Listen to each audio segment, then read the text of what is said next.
Assalamu alaikum wa rahmatullahi wa barakatuh. The issue of halal and haram, particularly in terms of halal meat or dhabiha shar'iyya, is a very clear issue. It has been done and dusted throughout centuries.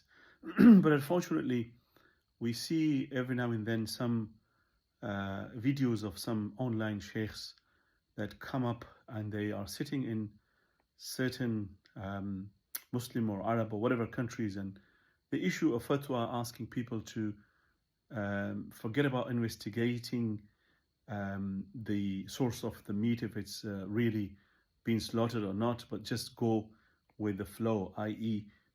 if it's a Christian country, because there's a Sahih hadith in Bukhari that Sahaba came to the Prophet ﷺ and they said that these people bring us some food, some meat, and we don't know whether it's halal or not. And the Prophet ﷺ said, you say Bismillah on it and it is halal. Yes, that's the hadith, but they just stop here.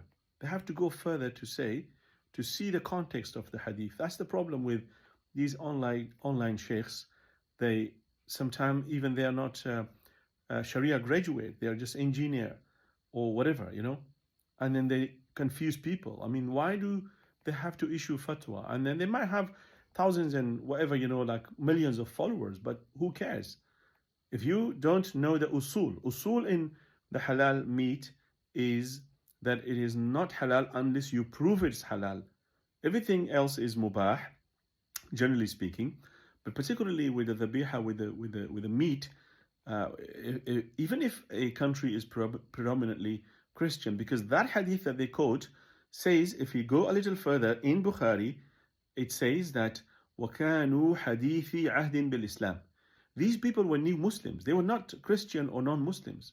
They entered into Islam recently, and then these people, Aisha radiallahu anha and others, they had some doubt.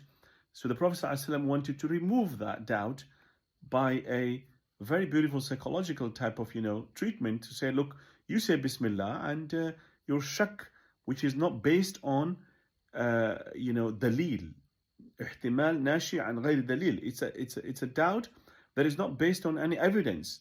So certainty here is that they are Muslim, they have slaughtered it, and it's halal. But you have a doubt, and that doubt is based on what? On nothing. But in a predominantly Christian or whatever country, which most of them are not even Christian, and by law, majority of the countries today, we find them stunning the animals. So you have to investigate. It's a misunderstanding, people. Don't eat haram. Understand. Now I will show you the little video that I'm talking about, that makes circles. Even this is just one example. There are many other people online who say the same thing. May Allah help us. Jazakallah khair.